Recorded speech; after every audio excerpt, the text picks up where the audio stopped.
यह स्टोरी शुरू होती है जब मैं घर से गुस्से में बड़बड़ाते हुए निकल आया था और बस स्टैंड की तरफ आगे बढ़ने लगा था। मैं मन ही मन बड़बड़ा रहा था, पता नहीं कितने पैसे छुपा रखे हैं लेकिन मेरे लिए एक बाइक नहीं ले सकते।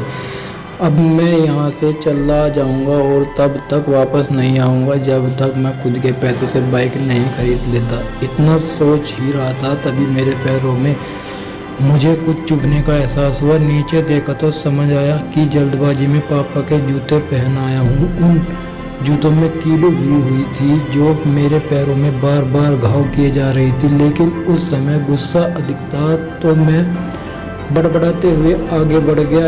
एकाएक मुझे याद आया कि मैं पापा का पर्स भी साथ ले आया हूँ। मेरे खुरापाती दिमाग में एक ख्याल आया, क्यों न आज पापा का पर्स चेक किया जाए जिसे आज तक उन्होंने किसी को हाथ तक नहीं लगाने दिया था।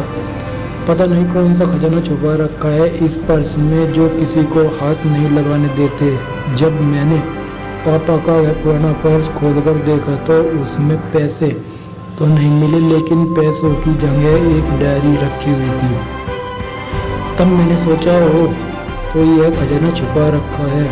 मैं समझ रहा था कि पापा यहाँ लिखा होगा कि किससे कितने पैसे लेने हैं और किसको कितने पैसे दिए हैं, लेकिन मैं गलत था। जब मैंने उस छोटी सी डायरी का पहला पेज खोलकर देखा तो वहाँ पर जो लिखा था वह थोड़ा सीरियस कर देने वाला था।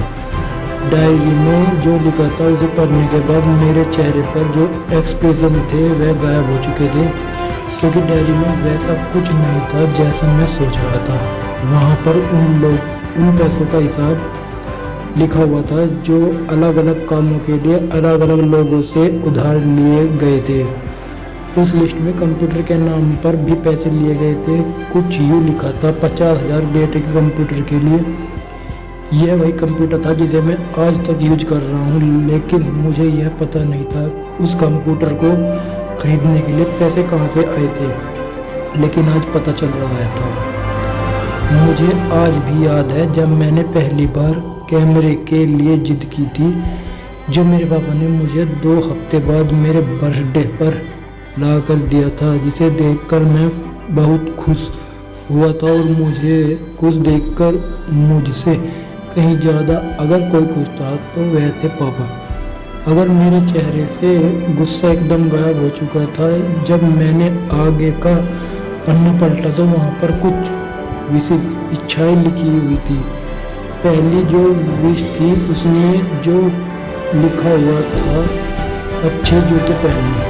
यह बात मेरी कुछ समझ नहीं आई। तभी मेरे पाँव अचानक सड़क पर भरे हुए पानी पर जा पड़ा और तभी मेरे पाँव में कुछ गीलापन होने का एहसास हुआ। जब मैंने जूते उतार कर देखा तो उनका तला टूटा हुआ था। यह देखकर मुझे डायरी में लिखी बात याद आ गई। तभी मुझे माँ पापा की कई बातें भी याद आ रही थी कि कैसे माँ जब कहा करती थी पापा से, अब तो जूते पुराने हो गए, नए ले लीजिए, तो पापा अक्सर यह कहकर टाल दिया करते थे, जूते अभी तो चलेंगे, अभी कुछ दिन पहले ही तो लिए थे। मुझे आज समझ आ रहा था कि कितने दिन और चलेंगे। साथ ही यह भी समझ आ रहा था कि पापा पर्स को क्यों छुपा कर रखते हैं। तभी उस डायरी को पढ़ते हुए बस स्टैंड पर बड़ी बेंच पर आकर बैठ गया।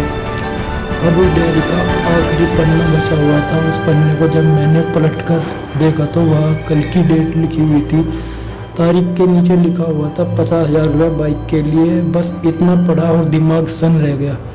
अब मेरे मन में कोई शिकवा गिला नहीं बचा था, बस मेरी आंखों से आंसू चले जा रहे थे। मुझे आज तक नहीं पता तब मैं क्यों रोए जा रहा था।